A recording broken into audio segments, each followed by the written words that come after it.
Hello, I'm Jacob Kruger, and this is the Write Your Screenplay podcast.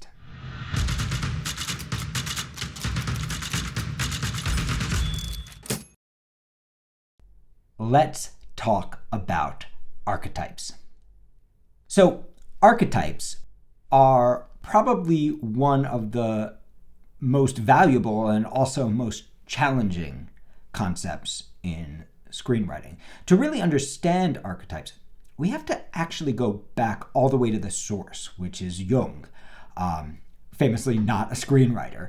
We have to understand where the concepts of archetypes come from, how they connect to a concept called the collective unconscious, and how to actually tap into them intuitively rather than just intellectually. Because if you tap into archetypes from a purely intellectual perspective, there's a good chance that you're not actually going to write archetypes, that you're actually going to write stereotypes.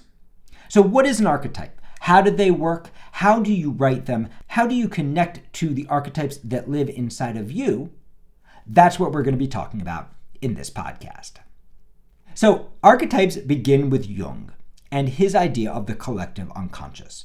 To vastly oversimplify this very complicated idea, the idea of the collective unconscious is that there's a fabric that ties all human experience together. That even though in my waking life I think I am Jake and you are you, and we think that we are different and separated, that in our dreams we can actually tap into a collective fabric, a shared experience that makes us human, that there are certain metaphors, certain elements, certain aspects of our dreams that actually mean the same thing to everyone who experiences them. And that by using our subconscious mind, by using the power of our dreams, we can actually experience experiences that we've never yet had. We can actually tap into the collective unconscious, and in that, find the universal tie that binds us all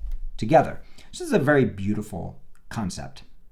And a guy named Campbell came along, and Campbell was a brilliant professor, and Campbell said, okay, well, if there's such a thing as a collective unconscious, there must also be such a thing as a collective story, right? There must be a universal story. And if we could learn to tell that universal story would speak to everyone. Everyone could go on that same journey together. It would mean the same thing for everyone.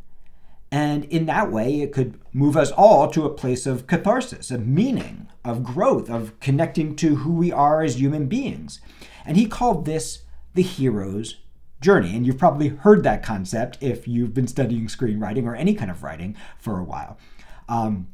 And this spawned hundreds of disciples, from really incredible people like James Bonnet, Christopher Vogler, to more surfacey, save the cat kind of approaches. Almost every screenwriting book and almost every screenwriting teacher at this point teaches archetypes. And they're all tracking back to Campbell, who's tracking back to Jung. Okay, so this sounds like a pretty good idea. There are 21 steps of the hero's journey, and we find those steps, then we've got a structure of a screenplay. If there are certain kinds of archetypal roles, the terrible father, the emotional mother, the spiritual father, the anima, the animus, the threshold guardian, etc., etc., etc. If there are certain kind of characters that exist in every story, that all we have to do is reach out, grab one of those characters, grab one of those archetypal events, throw it in our story, and we will connect to the universal. We will tell a story that everyone can connect to. Wow, wouldn't that be awesome? And in fact, sometimes it is awesome. The hero's journey gave birth to some of the best movies of all time. It gave birth to The Matrix, Apocalypse Now, Star Wars. And at the same time, the same hero's journey that gave birth to Star Wars Episode 4, A New Hope, also gave birth to Jar Jar Binks and Episodes 1, 2, and 3 of Star Wars.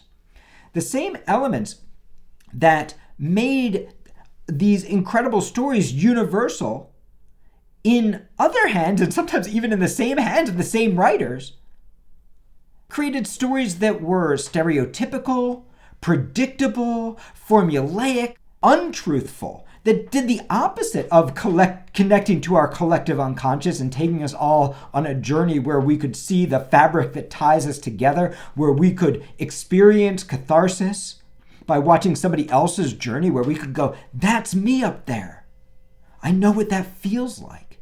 That instead did the opposite, that alienated us, that reminded us that what we were watching was fake, that we were disconnected, that we were bored, that got in our way of going, that's me up there, and instead made us go, that's not even any person up there.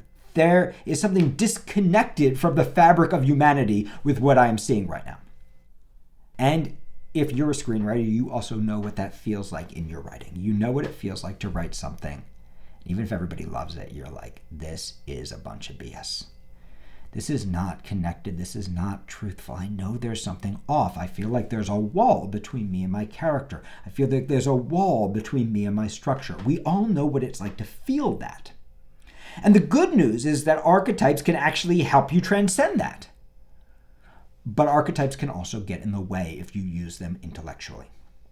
The problem with archetypes is that archetypes are labels. And the reason that archetypes are labels is because brilliant professors who like to study things like archetypes put labels on things. That is their job, right? They need to label them so that we can discuss them. They need to say, Yoda is a threshold guardian, so that somebody else can go, Yoda's not a threshold guardian. Yoda is a spiritual father. And in fact, if you get on Reddit, you can watch people fight about this, right? Oh, that moment is a return with Boone. No, that moment isn't the return with Boone, right? So that we can argue about them, so that we can label them, so that we can understand them with our intellect. But you also know that as soon as you label anybody, a character, another human being, even yourself, as soon as you put a label on somebody or something, you are also putting them in a box. You are by nature stereotyping, right? When we put a label on somebody based on their skin color, we call that racism, right? When we put a label on somebody based on their gender, we call that sexism, right? When we put a label on somebody based on their economic status, we call that elitism, right? We know that this is bad. And we know that this is limiting, right? We know that when we look at somebody through a box that we put them in, rather than going, I'm curious about them, right? We know that that limits our ability to understand that. And we even know that that limits our ability to understand ourselves, right? If we tell ourselves, I'm just not that bright. Well, guess what? We won't be that bright, right? If we tell ourselves, I just never pursue the things I really want. Well, if we see ourselves through that label, we never will pursue the things we really want, right? If you stick yourself or anybody else in a box, you stop seeing the human being and you start seeing the label. You stop seeing the person and you start seeing the stereotype. In fact, what you're really doing when you put a label on another human being is you are disconnecting from your intuitive connection to the collective unconscious. Now, it would make an incredibly boring book to say, there is such a thing as a collective unconscious, and if you want to connect to it, all you have to do is close your eyes and use your senses and notice what you see, feel, and hear, and write down exactly that and look with specificity until you see the thing for real, until you get past your expectations of what the element or the person or the object or the metaphor was supposed to be or supposed to look like or supposed to sound like or supposed to feel like, and actually allow yourself to be surprised by the specificity of what is. And in that specificity, you will find the universal because you will be connected to the collective unconscious through your subconscious mind. End of book. Well, that would be a pretty short book, and it's probably not going to get you published, and it's probably not going to get you your PhD. But if you are a screenwriter, that advice actually might be more valuable, than trying to break down the hero's journey into 21 rigid steps, or trying to write an emotional mother or a terrible father for your character. And by the way, those are not my terms. Those are archetypal terms used by hero's journey people. Enjoying this podcast? For my free Thursday night writes class every Thursday night online, a complete transcript of this podcast and our entire podcast library, as well as the current offerings at Jacob Kruger Studio, check out the links in the description. So it's not that the labels are wrong, it's that the labels are limiting. And when we approach our screenwriting through the labels, we stop seeing characters and we end up writing stereotypes. For an example of this, one of my favorite examples, if you think of Billy Elliot's a wonderful movie, a total romp. Billy Elliot himself is a great character. He is not a stereotype. He, like any great character, to quote Walt Whitman, he is large. He contains multitudes, which is to say, he's tapped into the collective unconscious. But if you think of Billy Elliot's father in Billy Elliot's father is not a full-blown character. Billy Elliot's father is a character who exists only to play the role of terrible father. The man's entire existence in the script is simply to make sure his son doesn't become a poof. He does not have a life outside of that. He does not contain multitudes. He is nothing more than the role that he is playing. In fact, he's so stereotypical that later Ben Stiller in Zoolander will parody him in creating Zoolander's father, right? This is not a full-blown character. This is not a man with clear wants, clear emotional need, clear how, who happens to be a homophobe, who happens to be a terrible father. This is rather the stereotype, a character who exists to demonstrate the box that the writer has put him in. If, on the other hand, we look at a film like Terrence Malick's The Tree of Life, well, in that role, we see a character in Brad Pitt who happens to be a terrible father in the archetypal way. By terrible father, when we talk about that as an archetype, we mean a father who inflicts harm on his children. And because it's an archetypal role, the truth is all fathers are terrible fathers, just like all fathers are emotional mothers. Just like all fathers are threshold guardians, right? If you really believe in the concept of the collective unconscious, we are all large, we all contain multitudes, every single character contains every single element, some expressed, some unexpressed, of the collective unconscious, right? Because if such a thing as a collective unconscious exists, it is the collective unconscious. It's the thing that we all share. And as writers, what we're really doing when we create archetypes is we're going into ourself and we're pulling some piece of ourself that actually exists out of ourselves. We're blowing life not into some creation from out there, but to something that already exists in here. It might be a part of you that you know really well and love. It might be a part of you you don't often invite to the table. It might be a part of you you feel shame about. It might be a part of you you are afraid you might become. It might be a part of you that gives you confidence that there's something good about you in the world. It might be a part of you that's the you aspire to be, right? It could be anything. It could be your anger might be an archetype, or your love, or your confidence, or your bravery, or your fear, right? These are all pieces of you that are actually pieces of your characters as well. So what we do is we reach into ourselves and write your screenplay. And in the masterclass, for those of you who've had it, we talk about how to do this through meditative writing, how to actually reach in through a concept called the emotional need. But there are many ways to reach in to ourselves and find these characters, and we blow life into them.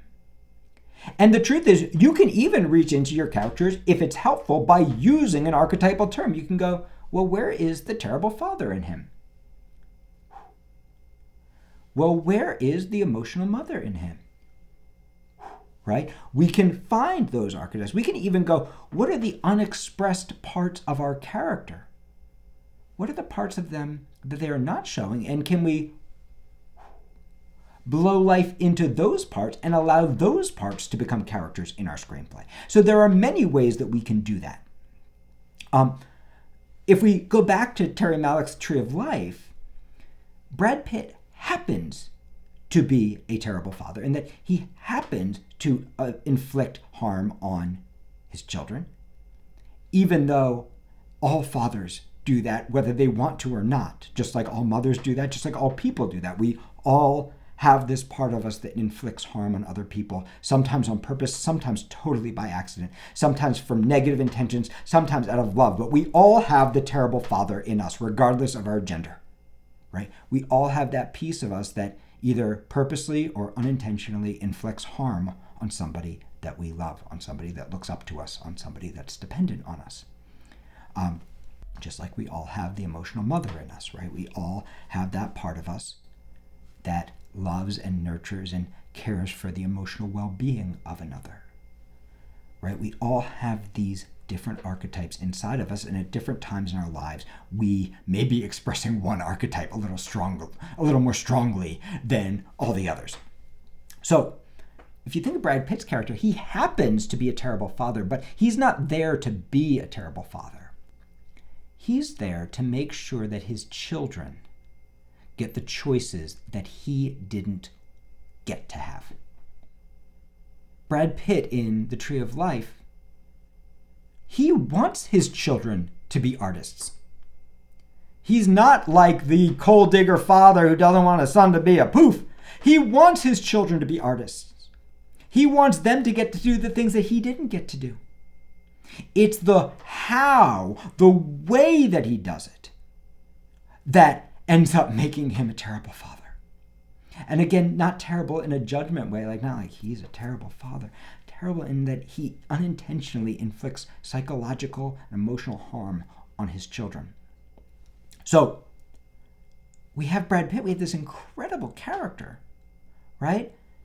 Who is not playing a stereotypical role. He happens to be a terrible father.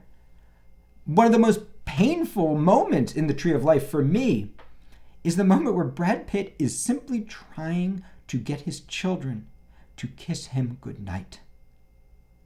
All he wants is his children to kiss him goodnight. But in the process of trying to get kissed goodnight, he ends up inflicting so much emotional harm on those kids.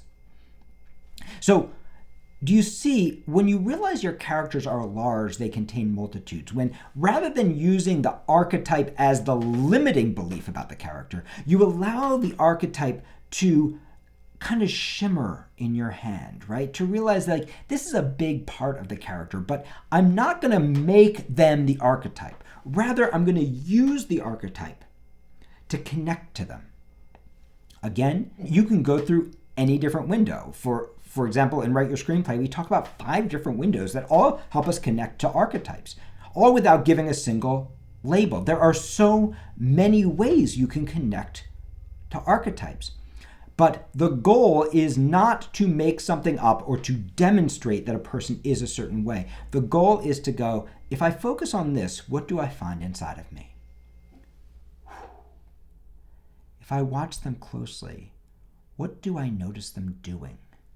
What kinds of choices do they make? How do they do it in a way that's slightly different than any other person? How do I look, listen, and feel as I write them? With such specificity that I get past the container, the stereotype of who I expect them to be, and start to find the specific of who they really are. And this is the incredible thing about archetypes.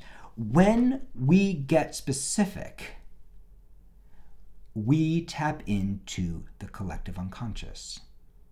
When we get specific, that's actually how we get universal. And when we get general, when we put our characters in a box, when we think more about the label than the how of the character, when we do this to anybody, whether it's a character that exists in us, another person that we pass in the street, or even to ourselves, we don't just limit who they can be. We limit what we can see. We limit who we can be. We limit our own creativity. We limit our own ability to be surprised. And if you are a writer, if your focus is on the label rather than the archetype, if your focus is on the intellectual rather than the intuitive, if your focus is on trying to demonstrate a 21-step formula, instead of getting curious about the kinds of things that might happen to this specific character who wants this specific thing in this specific situation. If you get too intellectual, there's a good chance that what you're going to write are a bunch of cliches. Because tapping into the collective unconscious does not happen, as Jung points out, at the conscious level. The analysis of that in screenwriting, the revision of that happens on the conscious level. But the process of that happens on the subconscious level. It happens by going inside. It happens by setting aside your expectations, your stereotypes, your prejudices. It starts by letting go of what you desire the character to do for you in your screenplay, and instead getting curious about who are they? What do they want? What do they need? How are they? What are the obstacles they're facing? What are the choices that they're making?